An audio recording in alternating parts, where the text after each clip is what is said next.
Like anytime on the phone. Toole the third. Yeah. Walk in my Views office. expressed do Yeah, not I'm like, necessarily reflect the station, Right. its management, or BC Yeah. Media. I mute the phone. I start yelling at him. Right. Good afternoon, Greater Philadelphia area. This is Toole Time Real Estate Radio on WWDB 860 AM. I'm Tom Toole. She's Sarah Timon. We both work at the Tom Toole Sales Group at RE/MAX Mainline, the #1 RE/MAX team in Pennsylvania since 2018. And we have got Zillow turning into a housing bear and some interesting developments in the market with surging concessions. Some controversy in Washington, big surprise there where President Trump may want to fire Jerome Powell. I'd like to see how that works out. We're going to talk about that next. We also have new seller advisory forms from EXP compared to the Compass private exclusive form as people continue to talk about the clear cooperation policy. And lastly, there's a Florida bill to get rid of the Florida Real Estate Commission that just is entering the legislature. So we're going to talk about all that next. If you get some value out of this, you like what you hear, make sure to subscribe to the channel, hit the bell for notifications. And if you want to schedule a call with our team, specifically Sarah, many happy listeners have used her services and gotten great results. We just closed on one. Excellent result there. She's the person to talk to. You can schedule a call with Sarah in the link in the comments. So, Sarah, we got this Zillow downgrading the U.S. home price forecast. So they've turned into a housing bear here. And Zillow downgraded their 12-month forecast for the third month in a row, now projecting a 1.7% year-over-year drop in U.S. home values by March of 2026. What's your reaction to all this? Surprising, not surprising? Not surprising, but I think we also have to keep in mind that this is national. So, Yes. What that real estate for most people is very local. So, some of those national numbers can be a little bit misleading. But no, I'm not totally surprised. But I guess one thing that is slightly surprising there is for some of these national numbers, we talk a lot about how new construction we don't have a ton of new construction here compared to other areas in the country where there is a lot of new construction. We are predicting new construction prices to increase based off of like tariffs and a number of other factors there. So that might offset things slightly, but I'm assuming that they factored that into this. So yeah.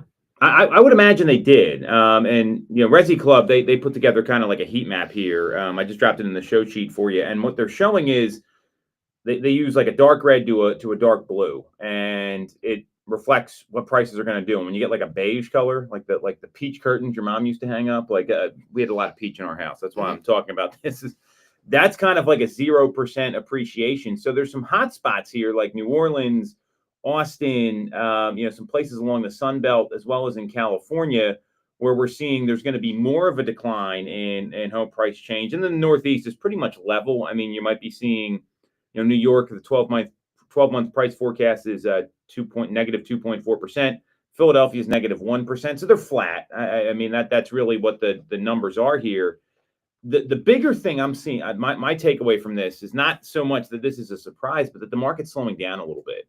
You're not seeing, for every home that has these multiple offer situations, there's homes that are sitting on the market right now, that there's an opportunity to get the home without being in a super competitive situation. Now, this doesn't mean prices are going down. This means they're down from the peak. So like the estimated value, if you were to go on like Zillow's estimate, that number may be changing, but it doesn't mean prices are declining.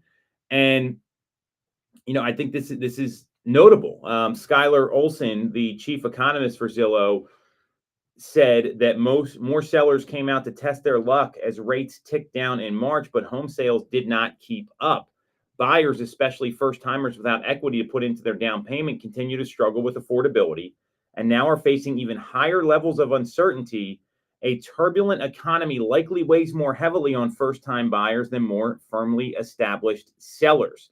So she describes the market as healthier than it's been in years, meaning that it's not favoring sellers dramatically like it has been since 2020. Are you feeling that in the marketplace? Yeah, I mean, I think certainly with some different listings out there that aren't moving, needing to have conversations about expectations and kind of where we can make adjustments. And then for buyers, I've certainly noticed some opportunity. I agree there. And that you've had to have some of these conversations about adjusting price. How difficult is that for people? I mean, it's obviously uncomfortable. I Sure. think for not for great agents, because they know they need to do that to serve their clients. But when you're first going through that, and you thought the home was going to sell and it didn't. I mean, Yeah. we've all been there. Every agent's been there.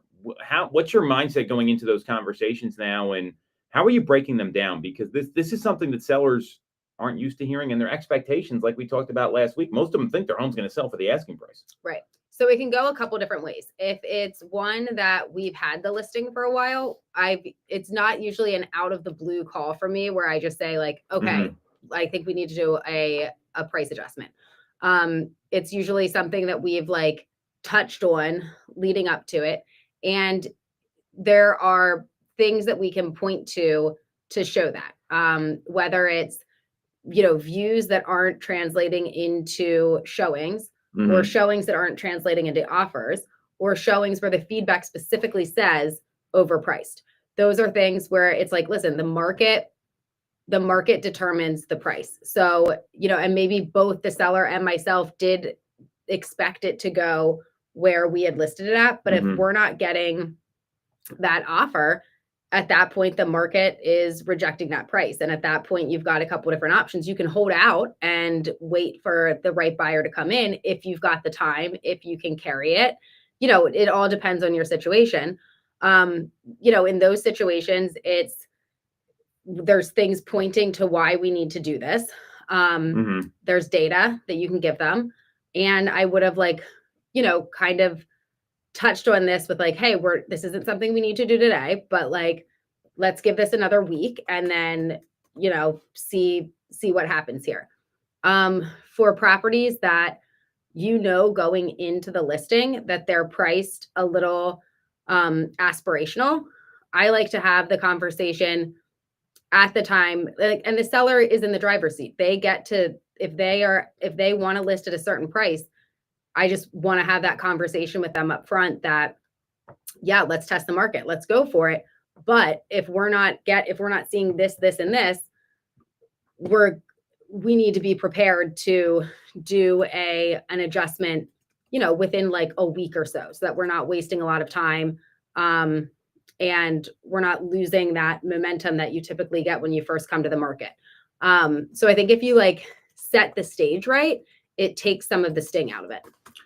I agree there. And, setting expectations means a lot, right? Like when you're going to hear from me, like what the average time on the market is. And when you use data to educate clients, some people, they get nervous when their home's not sold after the first weekend, which is incredible to me because that was never the case until we got into the pandemic era of real estate and that really hot run that was unprecedented. So, that's something that you have to let them know. I think giving them, hey, let's stay the course. Let's give it a little more time. We've got some more people coming in. I had this conversation with a client today. We have 5 showings scheduled today and tomorrow. They're talking about moving prices. It's probably not the right time if you got people already booked to look at it. Now, if nothing happens from those, let's regroup. And then what you're doing as an agent, and this goes a long way for consumers as well, is they know when they're going to hear from you. So they're not freaking out about that because uncertainty leads to lack of trust. That's really important. So these are all the skills you need to have. And it's not easy, but if it was easy, everyone would be listing and selling tons of homes all the time. And that's just not the case. So the other thing to look at here is that the latest forecast from Zillow, there may be some caution there because they've been continually making downward revisions. And now this isn't what everyone's saying. Resi Club and Lance Lambert, not all housing forecasters are playing the same tune. And Zillow's bearish stance might overlook opportunities in the Northeast and the Midwest where tight inventory works in the seller's favor, which I agree with. That's why you're talking about national versus local. So, and Fannie Mae's predicting a modest 1.7% rise in home values, while Fargo's forecasting 3%. So just because Zillow is saying one thing, remember, there's like there's all kinds of forecasters. Most of them are going to be wrong. And there is some question whether the impact of tariffs, the rise in material costs, I mean, those are heavier new construction markets in the South and in the West. That may be why there's this downward trajectory here. Yeah. All right. So there's also some news, and I think this is, this all ties together here because this is wild to me. So we know that the President Trump wants lower mortgage rates. I mean, he's been pretty clear, and he last week he basically declared war on Federal Reserve Chairman Jerome Powell, and there's a question of, can the president of the U.S. fire a Fed chairman because he doesn't agree with his policies? You ever see like Anchorman? Right, like this escalated quickly. Like when they're in the fight, and I guess he killed someone with like a Triton or something. So, since he was inaugurated, the president has made it clear he wants Powell to lower rates, which hasn't happened. And on Thursday, President Trump said Powell's termination cannot come fast enough. And on Friday, the White House economic advisor Kevin Hassett said Trump and his team were studying whether Trump could fire the Fed chair, which is interesting because he also appointed him in the last term. But, things don't always go well. You hire people, you fire them. I get it. And this is pretty interesting. And there's a Housing Wire columnist. You guys know him, Logan Mohtashami. He's a contributor there. He thinks that Trump's going to use national security as his reason for firing Powell, since he used national security as the rationale for tariffs. I mean, one, do you think this is going to happen? And, if it does, is that going to do anything? I mean, because there's all these like Federal Reserve like people. It's not just Jerome Powell. There's many voting members. Right. I mean, I thought that a key part of that position was that you were not supposed to be subject to political sway, right? Like it's strictly supposed to be like you're an economist. So am I surprised that he's trying to like fire him? No. Do I hope that he is unable to? Yes. Just because like that's not going to solve, I don't think that's going to solve the problem. Like I feel like I think that he would likely throw what is that, like spaghetti at the wall and see what sticks. I don't think it's spaghetti, but let's go with that one. Like I think who tried throwing multiple different, that didn't work. All right, well then let's say it's national security. Oh, that didn't work. Well then let's say it's this, and then eventually it'll either work or it won't work. But no, it's not surprising that he wants to fire the economist, who again is not supposed to be swayed by political parties. Yeah, I mean, I don't think he should be able to do it. I mean, they're studying it, and if it's within his rights, fine. But that's not really how this is supposed to work, from what I understand. I'm certainly not like some Washington expert. Oh, right. I know you're not either. I am not. That's okay. I got better things to do, like sell houses. So when you look at this here, I think trade wars are hard, right? I mean, what's been going on with these tariffs, and I think I'm not going to argue with what's right or what's wrong here. But when you look at the economy, I think people are just really uncertain right now. And for Trump's policies to work, rates got to come down, which is what he's looking for. I mean, that's now the challenge we got is unemployment has been persistent at around 4.2%. I mean, it's hung there. The economic data showed a slowdown in the labor market before this started happening. Job growth was declining. And then higher mortgage rates, they put home builders at the risk of laying people off as their confidence sinks. And then you've got residential construction workers. If you lose some of those, that can affect the job market as well. So the Fed has had a very restrictive policy, and obviously the government's been firing a lot of people and withdrew money from the economy. So these policy changes are hopefully you're going to see unemployment. Not hopefully, I don't think this is good, but I think the intention is you see unemployment go up and job creation go down. They need lower rates and energy prices to really help consumers here. And I think that's also like the big sticking point in the housing market. But if rates did go down, I would say we're going to have even more of a supply issue than we have right now. Right. Like, yeah, I would agree with that. I mean, just imagine if rates like dropped to 6.5 tomorrow. Right. It would not. Skylar Olson's talking about we're in a healthier market than we've seen. That's out the window.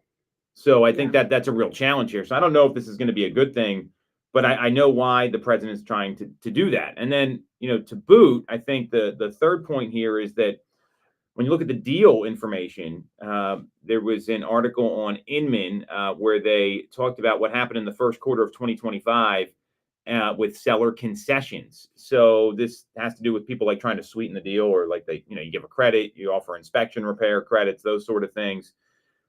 The first quarter had 44.4% of home sellers offering concessions, short of the 45.1% at the start of 2023. And these range from covering repairs, helping buyers with mortgage rate buy downs, which makes a lot of sense. And this isn't compensation, this is concession. And seeing that number as high as it is, I mean, that's almost 2 out of 5. It's more than 2 out of 5 home sellers giving concessions to buyers. You're right below the peak of when this happened, and the first time it peaked was like around when COVID-19 happened. So would that specifically be totaling like money that was given as a concession, Yeah. not that the seller did the repairs themselves? No, yeah. So it's concessions toward repairs or towards mortgage rate buy downs, or sometimes it's like there's a special assessment with the condo association. Right. And then it's not factoring in like a percentage or how much, just like if any was given or not. It's just any, yeah. It's gotcha. 1 cent or 0 is kind of the statistical way to look at this. So, and a lot of people are speculating it could be cautious buyers. It could be growing competition among sellers. Housing supply did hit a 5-year high in the first quarter. And again, this is national numbers. So I think you're going to see this in more places than not. I mean, builders do this all the time. Yeah. So are you seeing a lot of concessions being offered? Yes. Not like a crazy high, not that the amount of it is super high, but that a concession is being given. I have seen, and often where I've got 2 cases recently that are like top of mind, where it was, you're so far into the deal, you're not gonna, the last thing either party wants to do is have it terminate over what is in the grand scheme of things like a minor issue. Like in both cases, I'm thinking it was just a few $1,000s, where if that's what gets it over the finish line, you've already like gone through all of the steps. Like I think as you're reviewing offers, like if you have a seller and as you're reviewing offers and you're looking at like strengths and weaknesses and what's going to get you to the settlement table with the amount that's being offered, yada, yada, yada. Obviously, the one with the least amount of risk is going to be the one without inspections, without, any of these different items that could impact that number.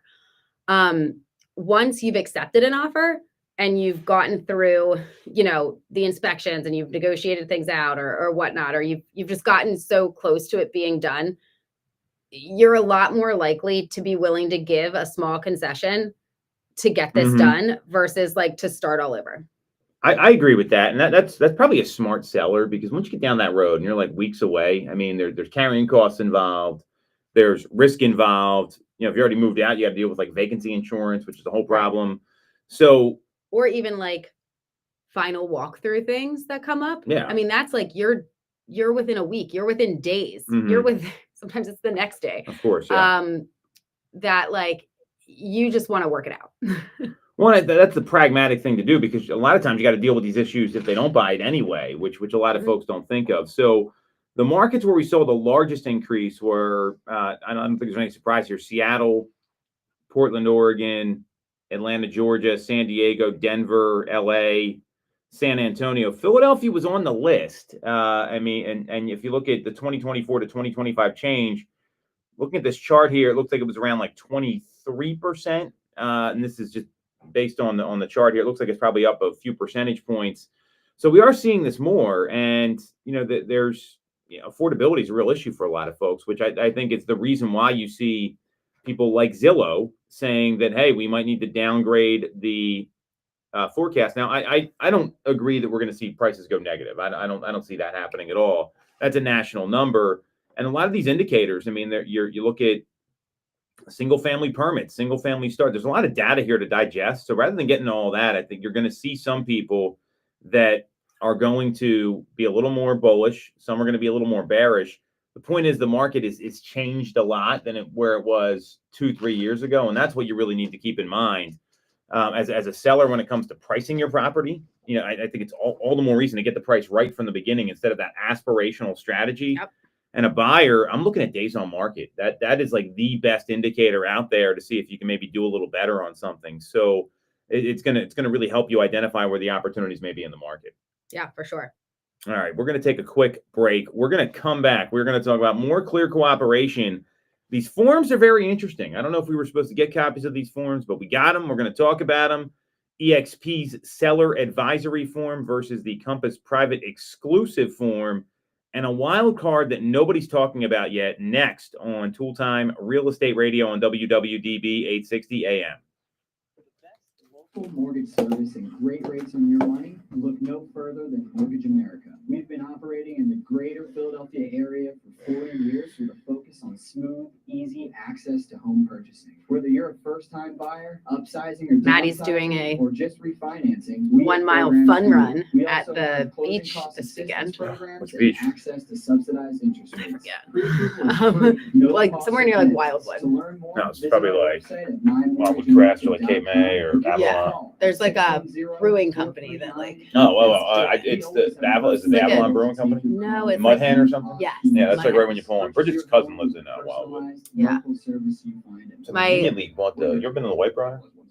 Next to the Princeton? No. It's like You shouldn't have to cool. Like we never go. Yeah. We don't go out anymore. This But is Yeah. charity team, cross country. they bought it. Now it's like members only. I'm like, we're totally going to something. Yeah. Oh my gosh. Princeton's like the big bar down like Avalon. It's like I've nuts. been there. Yeah. So it's the building attached to it, like on the. Okay. I didn't even know those were separate. Like when I went there, I'm like, Yeah, I haven't been there in years. yeah, I'm too old. I mean, I'm not too old. There's many older people that go to those places, but Yeah. I just feel like a deadbeat. 'Cause I'm like, all right, kids, see you later. And I kind of like feel bad. Like, it's, Yeah.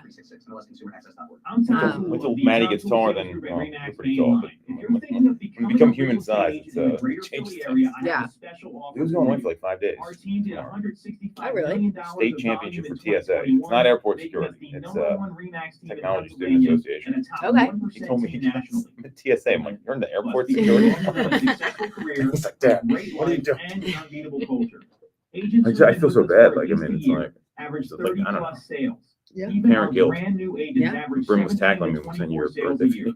We offer Wait, what? When Brim was tackling me when we sent your birthday. Oh. video. We must have played batting practice for like 7 hours on Now on here's the Saturday. offer. Oh my If gosh. you don't have a real She- estate she doesn't license yet, stop. we offer real estate Go, go, go. scholarships so you can get one for free. Check it out at man. 1 mile run. How long do you think it's gonna take her?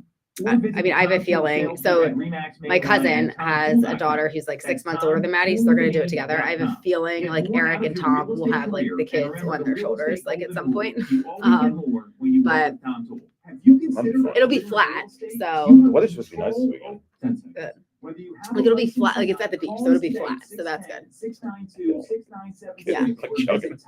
Yeah, because like we do, I don't know how long it is. Like it's not anywhere close to a mile, but the loop we walk Louis on has like a big hill. Like, probably gets tired. Yeah. All right. Welcome back to Toole Time Real Estate Radio on WWDB 860 AM.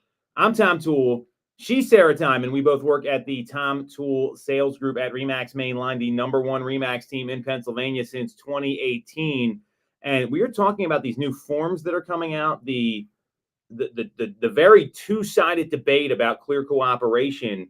And we've got copies of the EXP new seller advisory form as well as the Compass private exclusive. I think it shows both ends of this here. We're going to explain them.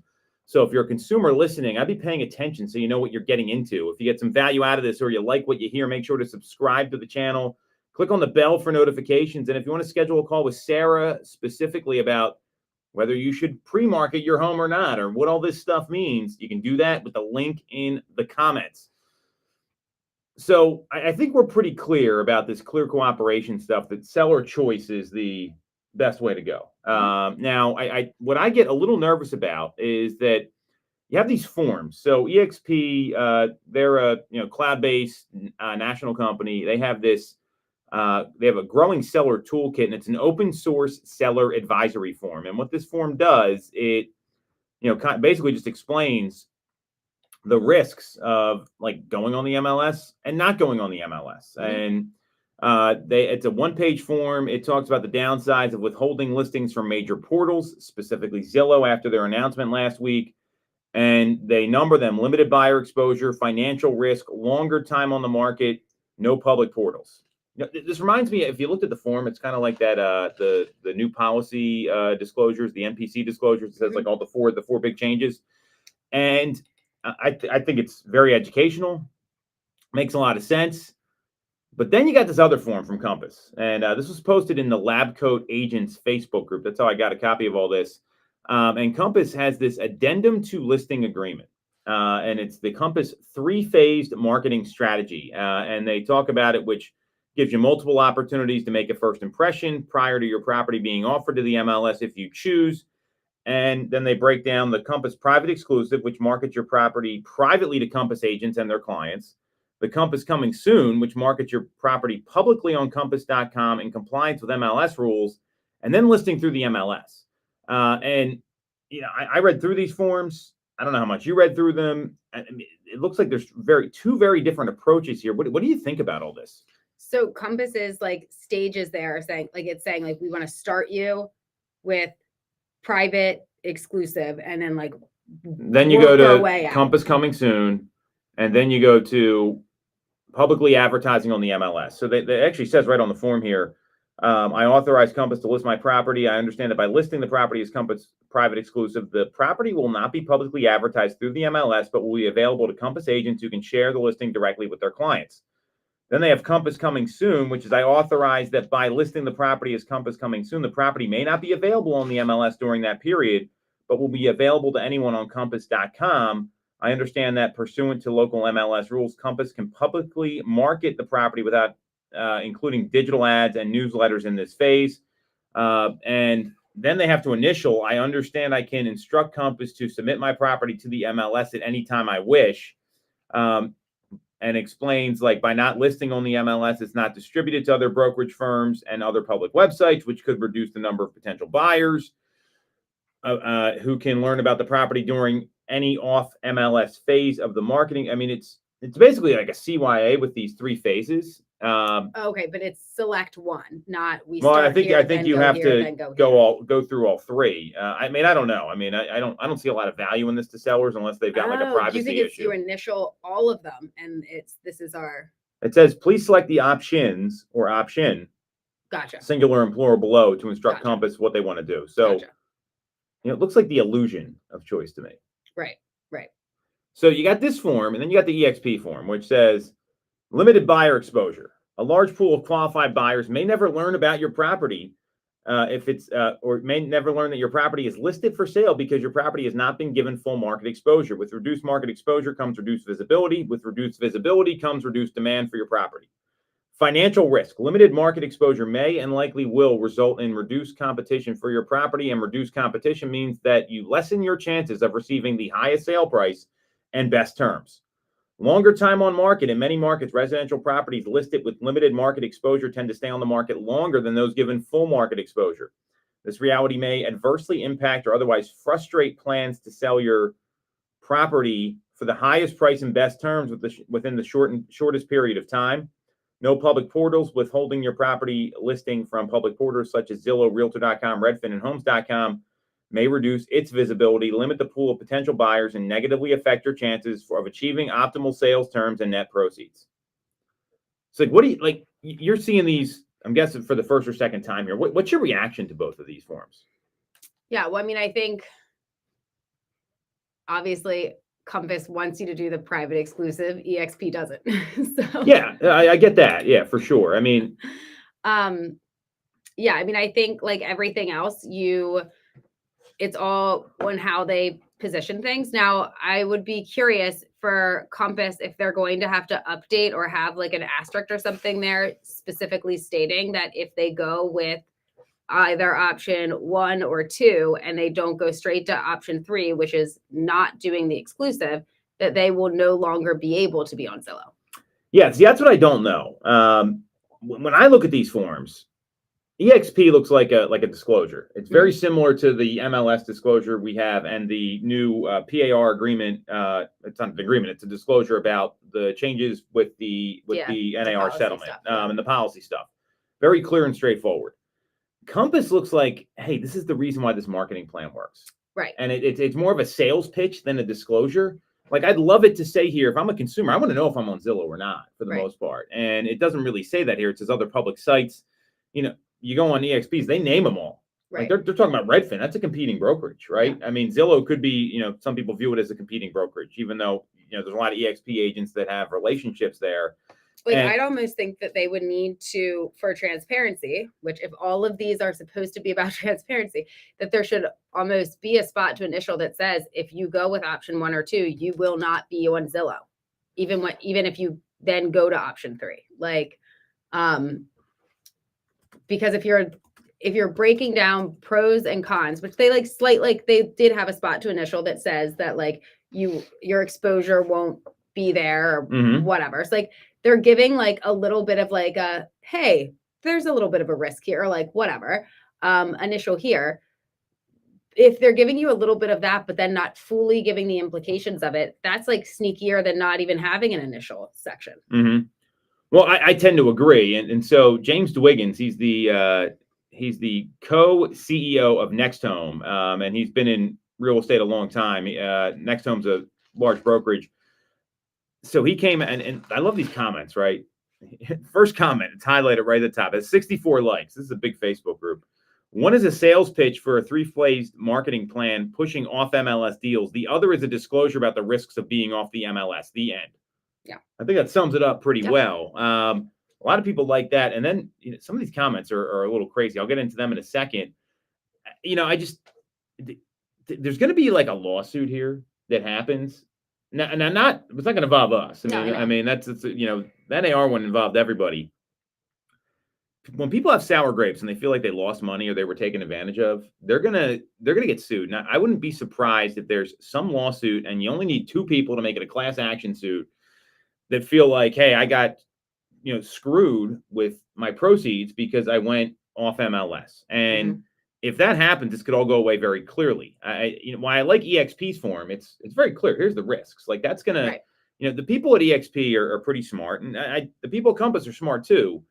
I have a hard time with how they're trying to sell this. Like they're just not letting go. And in a world where we're supposed to serve consumers, it looks like Compass's strategy is very self-serving. Hey, we do off MLS deals. We'll sell more houses that way. We can use this as a recruiting tool because we have access to this database.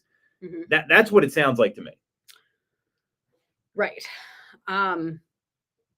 Do we know when the Compass one, is this like a newly updated one, or is this? I think that's what they've been using for a while. I mean, I don't have all the details of it. But what I do know is consumers are confused. We were interviewing for a listing, which we didn't get, and we lost it to a Compass agent.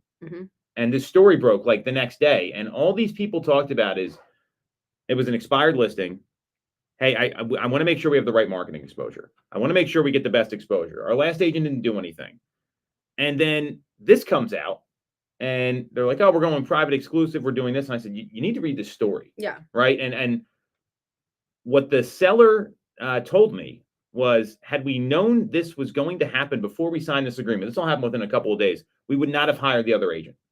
And like, I could show you the text. Like it's right there. So if that's a seller feeling that way, James DeWiggins, what he's saying here is pretty accurate in my view, because this is why people don't trust real estate agents, because they're promoting what's better for them, not what's better for the consumer. And there's not a real clear understanding there, because we're talking about the same thing and it's presented totally differently. Right.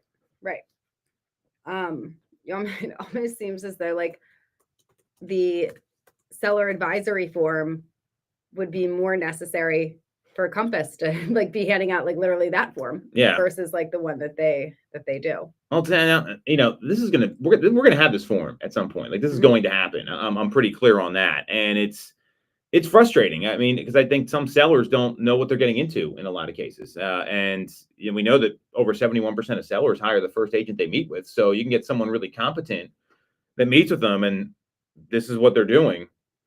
It's unfortunate. I mean, it just seems very self-serving here, especially when we've got duties to consumers. And what I like about EXP's their advisory form here is getting the best price and the best terms in the shortest amount of time. Right. Like, I'm in on that. I'm selling my Right. house. That's what I want. I don't Right. want to be on the market forever. It's a pain in the butt. Yeah. So it sounds like we're on agreement here. You want to hear some of these other comments on this post? This is really good. All right. So this might be one of my favorites. When are we going to have the "I'm a new agent and don't know what I'm doing" disclosure? What about the "I'm going to take all of your pictures of your house using my iPhone" disclosure? And the best disclosure should be coming out: "I'm an average agent and I sold 2 houses all of last year" disclosure. These are ridiculous comments here. Yeah. Oh my gosh, that's funny. It's pretty good. And then the other side of the argument is people think that this Zillow ban is like Zillow's out doing what's best for them, which I don't think there's any question about. That's how their whole business model is. Right. There's also data out there that shows the Zillow data, like saves and likes and those sort of things. They actually show you how fast your home's going to sell. So, there's got to be just that. Hey, here's the choices. Here's the positives. Here's the negatives. I like one page. I think that's really good. That should just come up from NAR. And this is where NAR is really lacking here. They're not making any comment. They just sat on the fence like they always do. And now we've got all this nonsense going on. It's the same thing that happened with the settlement. They just can't make any logical arguments or do anything to lead here. Right. Right. And I mean, I think that any brokerage, any company, whether it's regardless of like the field, they're obviously going to do things to position it to where it's best for them. Like that's business. That's a given. But given that supposedly transparency is supposed to be the name of the game in the industry right now, what everybody is looking for, I think just like some straight transparency and backing that would be important. Yeah, that's how this NAR settlement came up in the first place. And I get everyone's running for-profit companies here.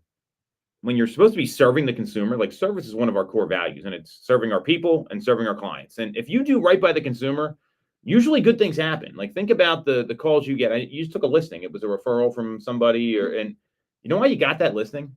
Because you did the right thing the first time. Right. And you looked out for those people. And then they said, here, use Sarah. She knows exactly what she's doing. And I'd imagine there was a lot of trust as soon as you talked to the people. Yeah. So I mean and that's what I think a lot of people don't get about this business is if they feel like they were wronged, you're never getting any repeat business. And everything comes out when at the end, and people that lean into their sphere and the folks they know and treat them well and do the right thing, they're going to do well. All it really involves is just running an ethical business that's going to benefit people. So I think it is frustrating seeing this. I'm just going to keep focusing on doing that and not worry about this whole business model battle, like Sharon said last week. I just find this all fascinating here. Right. All right, we're going to take a quick break. This might be the biggest story of the show, Sarah. There is a Florida bill to get rid of the Florida State Real Estate Commission. This is insane to me. We'll talk about it next on Toole Time Real Estate Radio on WWDB 860 AM. Take when getting your mortgage from a big or online bank. At Mortgage America, we have access to big bank money, but with the personalized and detailed service of a local bank. We are here in your community and ready to serve with fast settlements, low down payment options, and first-time homebuyer programs. Pre-approval is free, no costs or commitments. For more information, visit our website at mymortgageamerica.com or give us a call at 610-439-8000. We're Jersey Butler. Should we get a second show? You considered a career in real estate? Yeah, so I don't know if it's actually logged as a second showing because it would have been the first time that this agent was taking Is that like them today? through. Yeah. Or visit TomToole.com. Join our team, the Tom Toole Sales Group at RE/MAX Main Line. The Tom Toole Sales Group is the number so one jealous you're RE/MAX going on the team shore in this weekend. Pennsylvania with over 100. Well, we're only going for like Saturday. Okay, it's better than nothing. I'm Tom Toole, and our team has achieved that kind of success by being a great place to work with and to work for. No one knows Greater Philly better than we do. We know real estate, but more importantly, we know real people. We hire the best agents and we give them all the tools to succeed. Even our brand new agents sell 17 to 24 You're coaching third base for 8-year-old because our girls. team delivers the best experience in real Team's got a estate. dance competition. Nice. Leo gets home with 5. Like it's and we're a insane. top 1% real estate That was the team in Easter the Bunny country. brunch. We call it triple Oh my A God, service, Maddie where your advocate, loves the ally, Easter and Bunny. Yeah, a lot advisor. of kids are afraid of the Because Easter this Bunny. Right, isn't so a she's transaction. like- The Easter Bunny's very It's creepy. a Yeah, like she wasn't like If you're buying or selling a home, super call scared the of Santa Tom this Toole year, but she sales didn't like love him. Remax This is like the main second line she at saw him, she was like, 692-6976 or visit tomtoole.com. loves that Easter That's Bunny. Tom Toole with an E. That's a better looking one than some of the Sell ones your I've home for seen. more. Yeah. And remember the real estate golden rule. You always get more when you work with Tom Toole. Wait, so it's coming up mortgage. You should tomorrow, right? Is it Michelle who you talked to? Visit the Sutera team across. Or no, it was Maria. We are your local Pennsylvania lending Sorry, experts. it's got With loans that fit nearly any unique home buying situation, including No, it's definitely her. I see it here. low All and right. no down payment options. No, it's and Maria. non-agency products. Get a free Got it. pre-approval Let's now. do it. Yeah, CCN Maria Highland. Search for us, the Suteras. That's Sutera. Got it. All right, Country thank you. Mortgage. When it's time to move, we're right behind you. Equal housing opportunity, subject to credit approval, MLS 3 standby. 1390366, MLSconsumeraccess.org.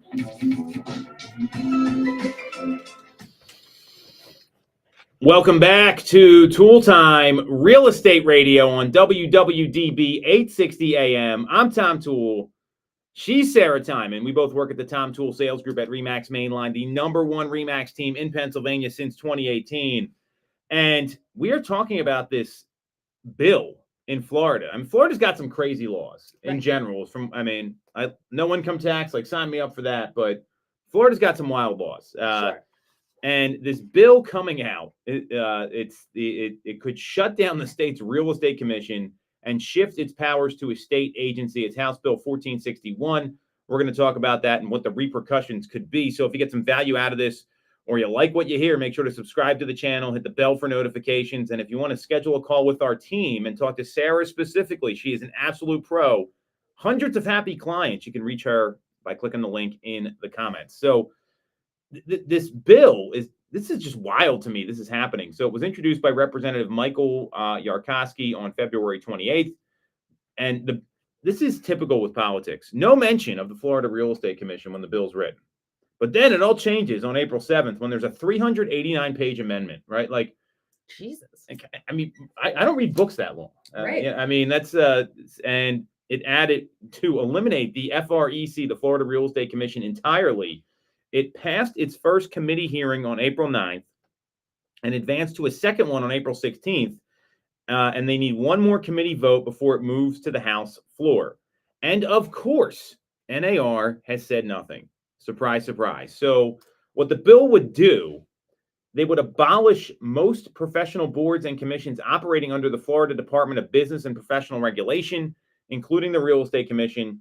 And the responsibilities of licensure, enforcement, and disciplinary actions would be absorbed by the Department of Business and Professional Regulation. So I guess it's getting rid of it in general, but it doesn't specify how the DBPR would handle the Real Estate Commission's current workload, whether additional staffing would be provided, and how disciplinary matters would be managed. And Florida's got 320,000 active and more than 100,000 inactive licenses across the state. So, I mean, you're talking about 420,000 people you got to deal with. What's your reaction to that? This is mind blowing to me. Yeah, I mean, they would be the only state to not have that, right? Let's find out. I don't know. And then, wait, and what was the reasoning? So I think that's there's no state where the Real Estate Commission is entirely absent, according to Google. Just so we know, after doing a little research here. So the reasoning behind this, the governor, Ron DeSantis, he hasn't taken a public position. The Senate has to pass a companion bill or adopt the House version. And there's been no public statement by the Florida or by NAR, like we said. I mean, I don't know that there is any reasoning behind it. It's just wild to me. I mean, and it seems like it's like some government pork that got thrown in there. Maybe they're trying to downsize government, like what's happening at the federal level, Right? Getting rid of all these state boards. I get nervous. I mean, there's so much deregulation happening, and I feel like real estate's not that regulated in the first place. I mean, we just talked about all these like coming soon versus like all that stuff, and there's no mention of any state regulators, entering the picture here, which we didn't talk about, which could drastically change that debate if some states came out and took a position on it. Right. I don't get the the thought process behind this here. I mean, the president of Florida Realtors Association, Tim Wayshire, he spoke at the committee hearing to share the industry's, the organization's position on the bill, and he emphasized the importance of it. We're talking about the largest financial investment that families and individuals make in their lives, their home, the place they build wealth, and something that we know is really important to the fabric and fiber of every single community. I guess there is the state's broader goal of reducing regulation, and that's kind of the thought behind it. He even said, we understand the intent of the bill and what the state is trying to do with deregulation, but we believe that real estate is one of those that should be preserved, and the Florida Real Estate Commission should stand. So I guess it's all deregulation is what they're talking about. Would this impact like getting your license? Yeah, I mean, for sure. Because so I don't know how Florida works. I know how Pennsylvania works, right? Like you pass the test, you send the background check in, you got to get a broker to say, I'm willing to work with this person. That's all through the state. That's through the Real Estate Commission. That's the governing body here. Like the local boards, they handle like mediation and realtor stuff, but you can be a real estate agent without being a realtor. That's what people don't realize. So I would imagine it's definitely going to affect that. And it's really slow getting your license as it is. Like, it's kind of a pain in the butt. So I don't know how long it would end up taking. Yeah, I guess I'm just like a little confused as to like what the benefit would be of, I mean, I get that like they want less regulations on things, but there are certain things that I feel like it makes sense to regulate. And like, particularly given where we've been for the last now several years in lawsuits, headlines, litigations, like all of these things for trying to raise the bar for real estate agents and transparency. I would think that this is like just moving in the opposite direction, but I agree. Well, that's actually really what there was the CEO of the Florida Realtors Association. Because there's a president and a CEO. Her name is Margie Grant. She said the Florida Real Estate Commission has been trusted and experienced partner to consumers and real estate professionals for more than 100 years. Eliminating FREC would have a significant negative impact on consumer protection and Florida's real estate industry, which is a major economic driver within their state. And there's a lot of people that like they'll be licensed in Pennsylvania and Florida. Like you see, probably more than any other state that I've seen besides like the tri-state area with like Delaware and Jersey. I'm sure you see stuff on the western side of the state as well. And when you look at this, it's just I think it's really concerning that NAR is not doing anything. I mean, think if they like think if they removed like the nursing license body, right? But I mean, like, this is the kind of stuff we're talking about. Like, real estate, I think, gets thrown aside, and this is part of the problem with real estate is that people they don't take it seriously. But like, you got to, my wife maintains her nursing license even though she's not practicing for a lot of reasons. I mean, God forbid I like drop dead and she needs a job, but like, imagine like, or like the bar association, right? I don't think people really get the impact here.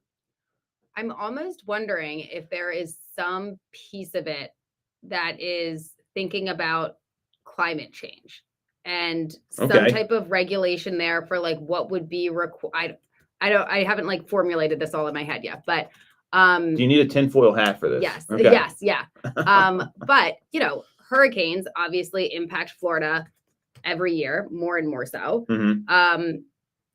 If by deregulating something with real estate, if it would like loosen things up or require less disclosures or make some type of loophole that I'm not sure what it is yet, but like, because I'm just trying to think why else you would want to take that, why you would want to remove that. Like, I feel like there has to be some other piece that we don't know. I mean, unfortunately, this could be similar to the trade war everyone's talking about, where they're saying this to get something else done. And it's like government. I mean, this is the problem with government. A 389-page amendment, like, give me a break. I mean, it wasn't even in there in the first place. And that's usually how this stuff gets passed. So, it's a 7-member commission. It's made up of brokers, agents, and everyday Floridians, and they are appointed by the governor, and they also handle rulemaking. And like disciplinary action, I think that's a big question. Like what happened? I mean, you don't want people that are that have no business practicing real estate. Because this is who decides if you've got like a number of strikes against you, or Yeah, like, if you that can hold a license or not. Yeah. right. That's kind of important. Well, but listen to the other stuff they're talking about getting rid of here. This is interesting. So they get hundreds of complaints filed with the real estate division each month, and then they get investigated by the division's 31 investigators. Depending on the outcome of a probable cause hearing, cases go before the commission. So, I've been investigated by the real estate commission once. We had all our documents. They walked out of the office, but like it's an invasive job, and they've got to track down these complaints. The complaint we had is that the seller didn't disclose something. I had a file this big. It was all there. It was fine. But what if someone didn't disclose something, right? Like, Right. that's the reason it's there. That's a real issue. And they're also, there's some other organizations that are targeted here. So it's the Board of Agriculture and Interior Design, the Board of Landscape Architecture, and the Construction Industry Licensing Board. So, they're all kind of related to real estate here. Interesting. I don't know. It's very odd to me. Yeah, I'm just like processing. Well, so the Florida Home Builders Association has come out in support of the bill, which I find fascinating. The International Association of Certified Home Inspectors and Florida Realtors were opposing, obviously, and the intent of the bill is deregulation, which I get. And now this is where NAR and realtor associations like your state association have some value, is the lobbying, right? They have 5 lobbyists working on the bill right now, according to state records. And NAR just referred the questions of the bill to the Florida realtors, which is nuts. This is where you need some leadership from NAR. Right. Well, and I guess what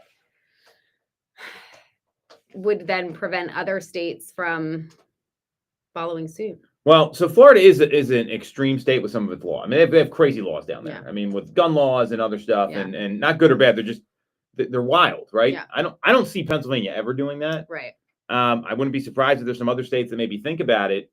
What they talk about, and it's they say the FREC is a regulatory body composed of experienced brokers, agents, and public members who understand the nuances of real estate transactions, ethics, and consumer protection. And this was from the American Real Estate Association. And they said replacing that expertise with generic bureaucracy weakens professional oversight and jeopardizes public trust. Yeah. This is wild to me. Yeah. That's well, and I feel like, it's like, cool, deregulate until something goes wrong. And then it's like, why wasn't there anything that stopped this? Well, what they said was this isn't deregulation. And this is from the American Real Estate Association. It's deprofessionalization. And the professional standards in our business, are lacking, if you ask me. That's another one of our core values for a reason. We've all dealt with those agents that they're like, how in the heck is this person allowed to practice real estate? And when you try to get rid of the people that are responsible for this, some of these complaints are valid, right? And you've got to be really, really careful here. This is dangerous. And forget clear cooperation and all the other stuff we talked about. When the state steps in, that's usually the final word on things. So I'm really surprised the home builders are supporting this. I guess they don't want to. They don't like real estate agents. Yeah, I guess that's wild to me. I don't know. So we'll see what happens with this. There's 2 comments right now. One is, this is why all realtors need to invest in RPAC in order to protect homeowners in our industry. That's the lobbying. I think that's really smart. And that's why you need lobbyists. And that's what NAR was founded for, is to lobby to protect the interest of real estate agents, and why they have the association in the first place. So it'd be great if NAR would do something. I bet they don't. That's all we got for this week's episode. You want to follow Sarah? She's on Instagram. It's at @Ty_Ty Time. You can follow me at Tom Toole 3RD at Tom Toole 3rd. And we're streaming live every week on YouTube, as well as on WWDB 860 AM. We'll catch you next week on Toole Time Real Estate Radio.